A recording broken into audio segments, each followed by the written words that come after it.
let's talk about improper celly etiquette. Mm. I mean, that really exposes it all right there, man. Because I mean, those who ain't been incarcerated, like when you're in a cell with somebody, you live with that person. So proper etiquette is basically an open door policy. Whatever we have as far as food and stuff of that nature, it's welcome to the house. It belongs to the home. So that would proper etiquette. Mm. But there's dudes, as you know, that they don't do that, and it's really younger inmates because they don't know better and they think it's tough to protect their stuff because they came from YA. Well, at least years ago, no one goes to YA no more. But you know. So I'm sure you've seen that before too, bro. Where these cellies that just way out, bro. Like their food is their food, and your food is your food, bro. And they'll eat a soup in front of you. I mean, that's mostly county jail stuff. Not real prison time. Maybe reception center, like some weird stuff. Dudes that don't know better. I'm sure you've been through that shit too, no? In Oh. fact, even speaking on something like that, I remember a guy named Jocko from Azusa. Um, Later on, he would only want to be called Jack from Azusa. The reason why was because those Michael Jackson trials came out where they were all over the news was calling it Wacko Jackal. But he was a member. He was a member, of the Big M from down south. So I mean, the thing is this is that you know Jocko Jack. He told me a story one time, something like that. He was in Pelican Bay, and the celly went and got a package, and he came back from. This is when he was on the actual yard, Yeah. and he came back from getting his package. He just put all his stuff in his locker and all his stuff, and Jack ended up. I mean, I don't know if they shared or ate something, but Jack ate something, and or dude thought he ate it or something, and called him on it, bro. Like, what the fuck? Called him on eating, some little Twinkies or something. Yeah. So when the dude went to the yard the next day, Jack was giving out his whole fucking package to everybody. He said he was sitting on his bottom bunk and he opened this big old can of like almond seeds and different a variety thing of stuff like that. Yeah. And he said he was just sitting there eating it. He was just pouring them in his mouth. They're falling all over his face, and he ended up butchering that dude, bro. Just at the disrespect, because Jack was already at that level where he was looking for a victim anyways. Man, homie, hey, I had this Spicer homie one time. I was in Pelican Bay mainline, and this Spicer, he went to the yard, homie, and he came back, and I was on I don't think I was something. Maybe I had a 115 or something where I couldn't go to yard.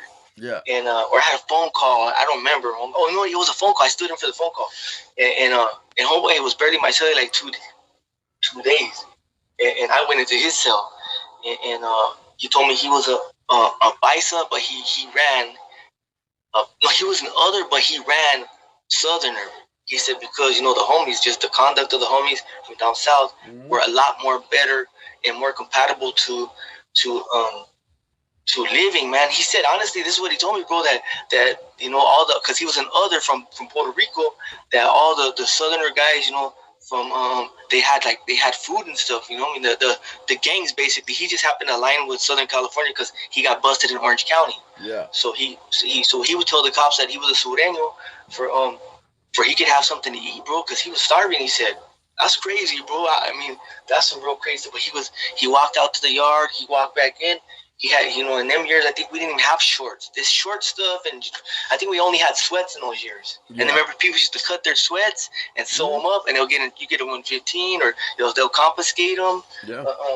But now everybody got shorts. But yeah, homeboy came in. He got his clothes. He threw them in the corner, and didn't bird bath, didn't take off his shoes, didn't clean the floor, just jumped right up on his rack, all filthy. And I stood up and I said, "Hey, bro, you ain't gonna shower? Like, what's up with all this shit on the floor, homie? Like, I mean, what's up with all this? Just fucking rocks and dirt. You know what I mean?" Absolutely. And he looked like he was shocked, homie. Like, he didn't know, bro. It's because he didn't have that 101, bro. Nobody schooled him. He was an other. So, I mean, that happens a lot. I know that happens so much on these lower levels because these dudes don't know better, bro. It's like the county jail. I mean? These dudes just walk in their cell, their dirty shoes. Where I was housed at in the county jail, it wasn't like that because I was around all pintos because I was fighting a homicide already, and then I was already involved in gang stuff in the county jail. So they housed me over here with these other dudes that were it was a gang unit. It was a gang module. Oh yeah. With thugs, bro, and all these dudes had been in and out of joints, so their cells were clean, homie. They had, you know how it is. Oh but yeah, that's crazy, bro. Definitely the sink, all that. For people who don't know, I mean, your jail cell's your home. It's no longer like the cell. This is the pad. Yeah, this is the pad. So, and just like you clean your house, we clean our house. Our houses are spotless for the most part. Oh, right off They're the top. clean. The floor's always clean, and you do everything with a towel. Do everything with a towel. Because the last thing you want to do is Huh? No, I'm coming right now though. It wasn't permitted. It wasn't that allowed. And it wasn't like I mean, they might not. I mean, just depend who it was and what was going on. If there was any type of situation of distress, of violence, of war, or anything of that nature, where the yard wasn't absolutely at that moment of peace, even then, homie, because sometimes peace is also a telling story. Because you don't prepare for war in war; you prepare for war in peace. Exactly. So I mean, the thing is, it just depended on the situation, who was there, what was going on. But definitely, if you didn't go to yard, you needed to have an excuse. And if you didn't go to yard several times, there was issues, and they'd be questioning it, definitely questioning it. Oh, definitely, bro. Yeah, man. Especially if you didn't imagine you drove up to a level 4 yard and you didn't attend the first yard. You know what I mean? Or and I've seen that before, but it's usually different. There's justifiable reasons. Dude's got some stuff, and he's trying to get it. I mean, who knows? There's a lot of different reasons. It has to be justified, though. Yeah, you gotta have a. And sometimes they do. It is justified. Sometimes it is justified, But yeah, it's gotta if you were just some nobody. Yeah. Yeah, if you were just some nobody and you drove up and you didn't go to yard, especially your first, second yard, they'd be questioning it. Yeah, more than likely. More than likely, you're not gonna hit any yard. So, hey, what about this? Trip on this. Imagine you drove to a yard, level 4 yard, right? Mm-hmm. And for you didn't attend yard for 1 week. Hey, man, when I came to the joint, dudes did leather work. They did belt work. Some dudes were bad at polishing boots. Some dudes, did drawings. They'd be walking around the yard with big old clocks and with beautiful drawings on them. Some dudes did haircuts. Dudes did tattoos. Everybody had a hustle. Some dudes made wine. Some dudes made cakes and crazy things. Everything. Some dudes made these. Years ago, remember they used to always make the little booties. You don't really see that no more. Yeah. But everyone used to make booties and the picture frames out of the little paper. Yeah. A lot of Indians do a lot of beadwork, but you don't see that no more, bro. I swear to God, you don't. It's like everybody lost their hustle, or everybody they just got used to getting handouts from their family or mom. I don't know. I have no idea. But on some real stuff, homie, there's like 2 dudes that draw around here, and that's pretty much it. Dudes make once in a blue moon, someone make some wine or something. But ain't nobody grinding, bro. Like that hunger to make a buck or to have an extra buck put away for when you need it. Or make a couple bucks to flip it to who knows? Get a radio, to get some CDs, to get a package, to invest in something, to try to make another buck. You don't see it no more, man. Yeah. It's gone. The hunger. Yeah, it's. I have a really, really good friend, and even recently, bro, and he paroled from, a facility. He did 12 straight years, and he was around all those, the major people, and he came to the streets, and he just realized that it's pretty much over, bro. It's over. It's over. And people would say that, that don't know the lifestyle, would say that you don't know what you're talking about, or I do know what I'm talking about. I do. I lived it for many years. And I'm still living it. You know what I mean? I'm just living it, with a different agenda, with a different hunger, with a different drive. You know what I mean? Almost definitely. My goal is freedom now. My goal is freedom now. My goals, harmony, peace, happiness, joy. Exactly. Family. All those things. It's a different. Anyway, so bro, yard is mandatory. Hard shoes are mandatory in the yard. you're required to wear your boots or hard shoes. If you wouldn't dare walk out there to that yard in sandals and flip flops. It's not permitted. It's not allowed. Yeah, you're gonna. So it's hard shoes only out there. Honestly, bro, I used to be like really, really shy. You probably wouldn't believe that, based on homeboy just running it pretty much. The thing is this, though, in truth, I was really shy. I was very shy, even when I was young. So when I ended up, getting around these people initially, I was definitely in awe, no doubt. But I mean, someone had even told me one time, hey, walk slow and drink a lot of water or something like that. Just some weird parable, some you know what I mean, and weird proverb, bro. And I remember somebody telling me something like, "You let your silence be your strength, bro." There's a bunch of people already at the table doing that, running it, trying to get attention, trying to get a little bit of a pat on the back, get a conversation, just get to know a dude. A lot of people don't get that opportunity, just being truthful. Yeah, man, I ain't used that recipe in a long, long time, man, on some real shit, but because I don't really drink, bro. Yeah. There ain't no money in that, you know what I mean? Yeah. On some beast, and the 115 that they give you with that is extensive. You can't get your time back, and it just looks real bad, bro, for the board and for other things, because what happens is you get busted with wine, the parole board or whatever, they believe, okay, well, you're drinking, you need to go to AA now.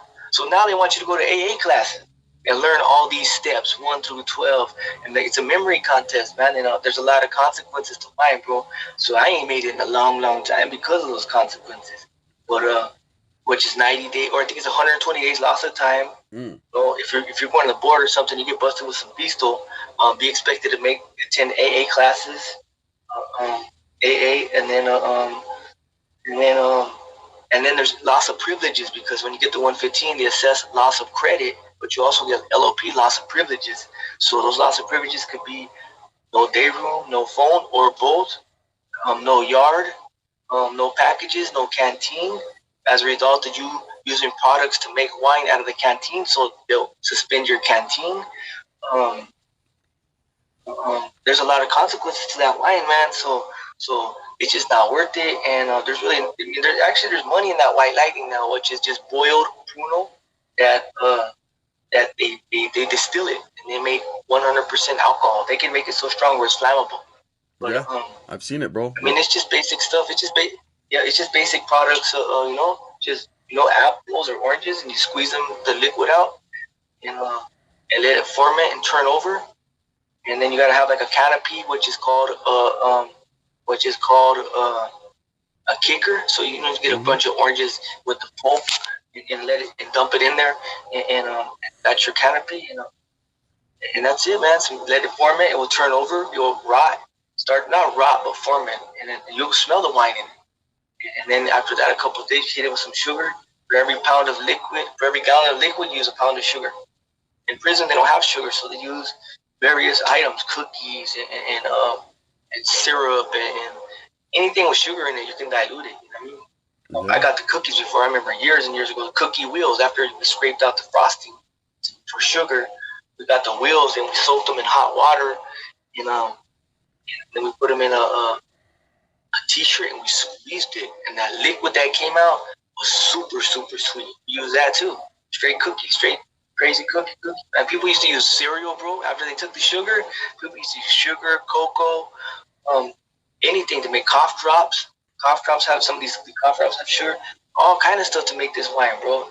Yeah, it's a trip, bro. But me, man, I don't mess with it. I don't mess with it. It's just not worth it. The consequences are too real. And alcohol has really never been my thing, or hard drugs. One thing I remember enjoyed was marijuana. These dudes make everything, man. I seen these dudes try to make pizza before, man, with no tomato sauce, no Aramaic sauce, the stuff that red sauce that's in pizza. Yeah. You know what I mean?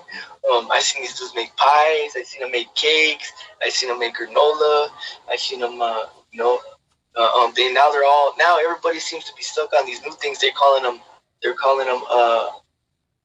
rice bowls.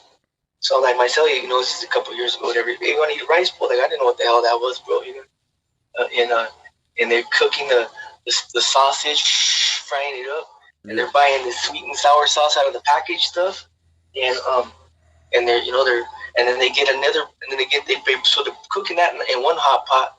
At the same time, they're boiling the liquid of the sweet and sour stuff, and they got like peanuts and nuts and all kind of stuff in this, bro. That shit is bomb though, real bomb, Oh real yeah. bomb. They're calling it rice bowls. They're calling it rice bowls, but yeah, anything and everything these dudes have attempted to do, including myself, man. I'm not so much into that no more. But there at some point, I just ain't got the energy, man. I'm getting too old. And you know, But I Mike. used to do all that little silly stuff. Yeah, I remember when I came to prison. I mean, I'll be real, because I come out of the generation of gangs being very, very popular.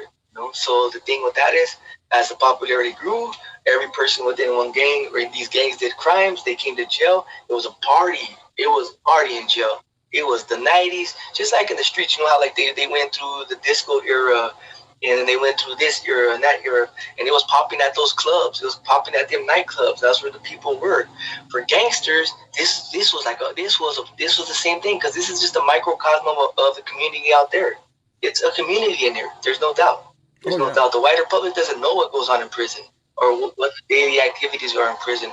I mean, we're in jail, but I mean, in truth, I mean, we're also just living like you guys out there. We have neighbors. We have we deal with a lot of different things in here, but I mean, it's just not all jail all day. You know what I mean? It's there's times of laughter and joy and silliness, and telling jokes and clowning and sports in the yard, playing handball, playing soccer. You know what I mean? Some facilities have baseball fields, some have football fields. Corcoran, 4A, 4A, 4B, 4C, they have tennis courts. I mean, they have a tennis court. I mean, I never seen nobody play those tennis things, but and I was just housed there in the ad safe, but you could see the tennis court from right there when you go to visit and stuff. Like, I mean, so I mean, it's not just a place of gang violence. I mean, that stuff goes on. That stuff goes on, and of course, with the amount of years of incarceration I have, I mean, there's a lot of that I've seen, but there's also been a lot of moments of peace. There's been a lot of moments that everything's just steady waters, and everything seems to be going great. Yeah, there's always those vatos that. And most of the time most of the time on these type of casts or whatever, they tell the story which people want to hear, which is about all the criminality, all the gang violence. But those are just incidents along the path. I mean, those are definitely part of prison, but that's not the whole story of prison. Like, there's other things. People aren't here cooking, like we're talking about. They're making sweets and pies and granola and different type of meals. They're going to the yard and playing these sports. Some dudes are attending self-help groups now, because now California Department of Corrections has added an R to the top of the end of their name, which is California Department of Corrections Rehabilitation. So there's a lot of things that are also going on amongst all that chaos, which is crazy, because even within all that crazy chaos, there's still all these other programs going on still, and it does not stop. Oh yeah. So just because, for example, say some gang violence occurred, and they whack some dude, they stab some dude. Because it's so common, you wouldn't be too concerned about the situation, especially if it didn't involve you or your people. You would be more concerned about looking at your watch or looking at your clock you have in your cell, or your TV, your clock on your TV, and wondering if you're going to be able to go to your group tonight at 6 o'clock. Man, are they going to run program? It becomes so common, that type of stuff, and they're like, you're driving your car out there, and you got those dips, those bumps, those speed bumps. Yeah. I mean, that's kind of like how jail is, man. In all honesty, you hit a speed bump, but you just slow down walking. You keep on going, because you got to get to your program. That's the way it is. No, most definitely, or get to your group, or your school, or school. So there's all these things that's going on right here in these places. School. There's all kind of different classes within school. I mean, are they learning in there? I mean, that's a whole other thing. But they at least have the school classes, and you're required to go. You get ducketed to go, you're required to go. You have to go to school, or you'll get a 115 and you'll lose time.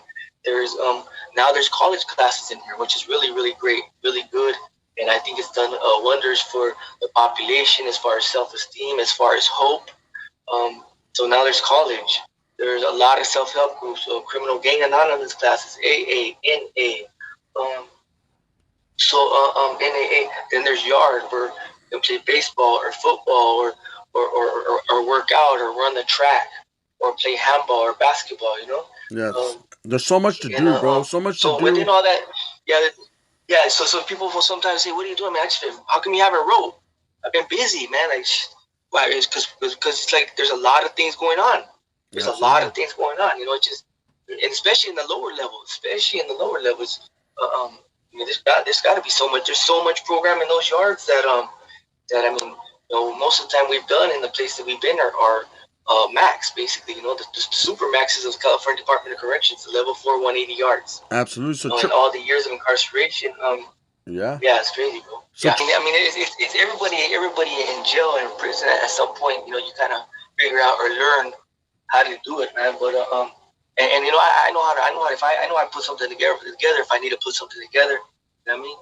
I'm glad at this point in my life I never have to do that ever again, and I never ever would want to ever do that again. Absolutely. If there were zombies attacking the prison, definitely we get the cutting. Yeah, no doubt about it, bro. You know what I mean? We got to protect humanity, man. The zombies are coming. The zombies are coming. Hey, guess what? You know what I mean? Other than that, bro. Other than that, I would never do that stuff again. But yeah, definitely, man. I mean, you can Google it, you can figure it out. There's dudes who wrote extensive books, and there's programs from every state of California where it's all the same people and the same stuff, so to speak. They're all doing the same thing, so it's not like there's no secrets, Yeah, there's no secret art to making a pedazo. Yeah.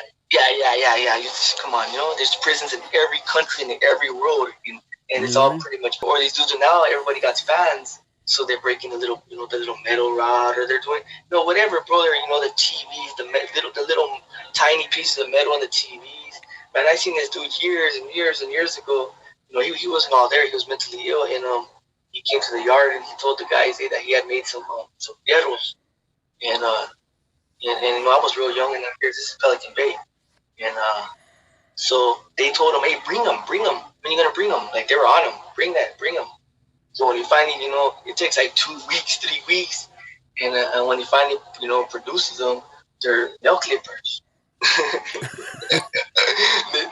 He melted some nail clippers into some plastic, and they had little rods and stuff, but they were still nail clippers. You know what I mean? And they were pissed, bro. They were pissed that this dude, but in his mind, he was getting down, homie. I don't know where he got all these nail clippers, but he made a gang of those little things. Hey, he was trying to take toll. Yeah, years ago there was hustles. Everyone had a hustle. Everybody drew. Everyone draw. Everyone tattooed. I mean, people made wine, people made food, people made leather. There's a lot of leather work in them years. I bet you people in society don't ever get any leather work from anybody that's out there in the streets. Probably maybe dudes that are in the feds probably do leather work still, but because I heard the feds have a lot of hustle over there. They're hustling. Everything's with stamps over there. Little stamps that you send in the mail.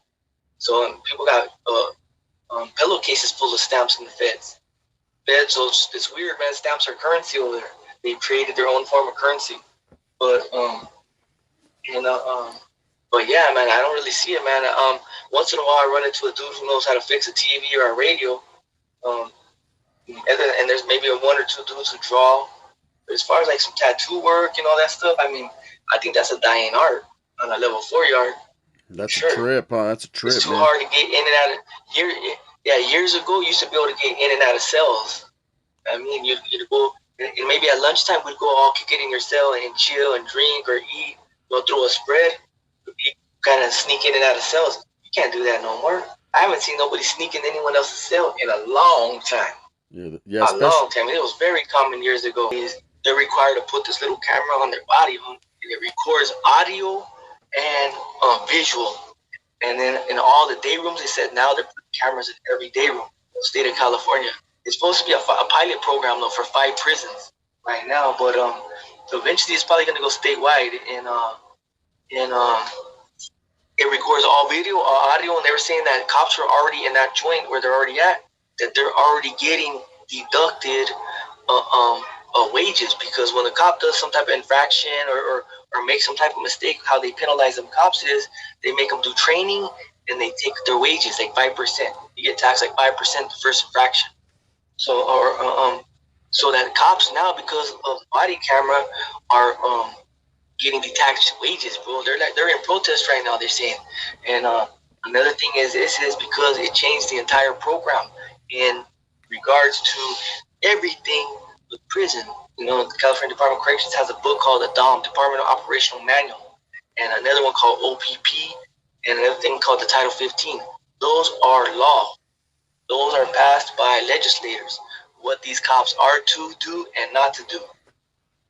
Yeah. There's case law right under their rules and regulations, you know, in case someone doesn't want to know. Yeah. But the most craziest thing that I want to share, man, that ever occurred was this. Me and Aselli, man, we were doing our thing, hustling, grinding, making money. So the ISU runs and hits our house. So they take us out and put us in the shower, and they handcuff him, but they don't handcuff me. So we're in the shower, and he left a razor blade in the cell that had some stuff all over. So the cops came out and they tell him, "Hey, we got your razor blade. Where's the rest of this stuff at?" He's like, "Huh?" Because he was an addict, bro. He was a user, so he was doing his thing. Yeah. So he's like, "Hey, I just saved that, man. I had that for a long time, and you know, times are tough, man." And he's dead. That's what he told him. The reason why he did that was because if he didn't, you know, try to manipulate him that he had that for a long time, that thing was covered in stuff, bro.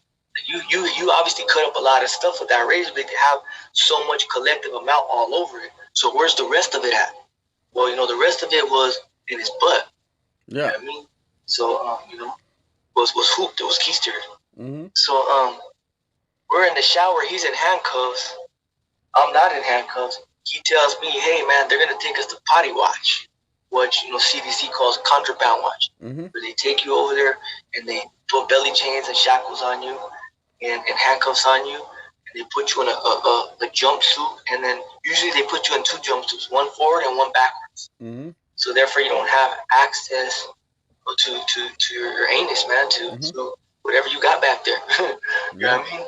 So and then they duct tape you. Sometimes they duct tape the chain so you can't move them. So basically, they you know, they trying to get what you have. So he thought they were gonna do that to us. So he tells me, "Hey man, they're gonna put us on potty watch, or they're gonna make us take a dump. Therefore, that we could prove that we don't have anything, right?" So he starts panicking, man. And what he does is he's in handcuffs at them. You know what I mean? We're in this little tiny square, little shower. You know, he squeezes that stuff out, man, that dope, right?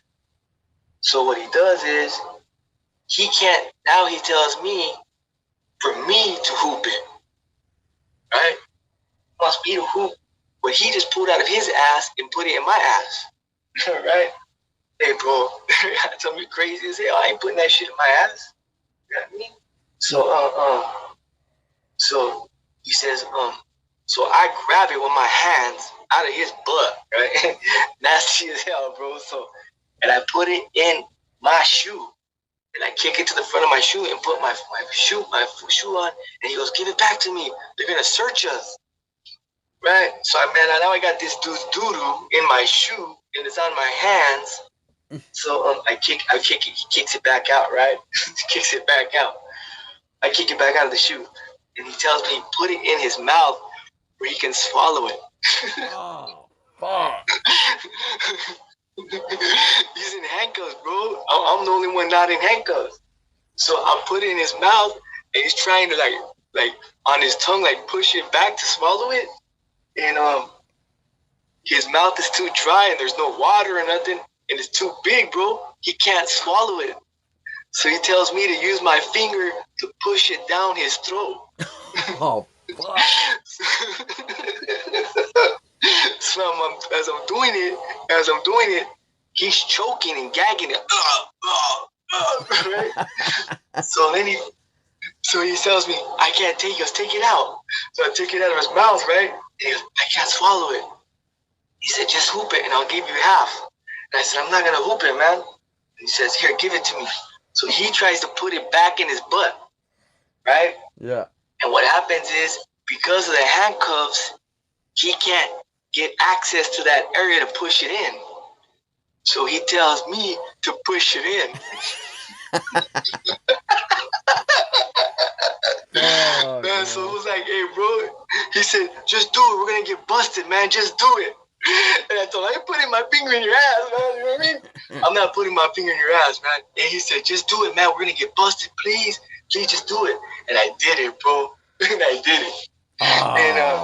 And nasty, bro. We came back in the cell. Like, I didn't want to look at him, bro. And he didn't want to look at me, man. And I think, man, that's the most craziest thing, you know. I mean, I've done all kinds of things that are tragic, that are unfortunate, and that I'm remorseful for. Hey, bro, you violated but, him. I mean, those are crazy, violent things. Yeah, this is something like some weird shit. You know what I mean? Yeah. Like, I don't know, man. I mean, of course, harming people and assaulting people, that's also weird.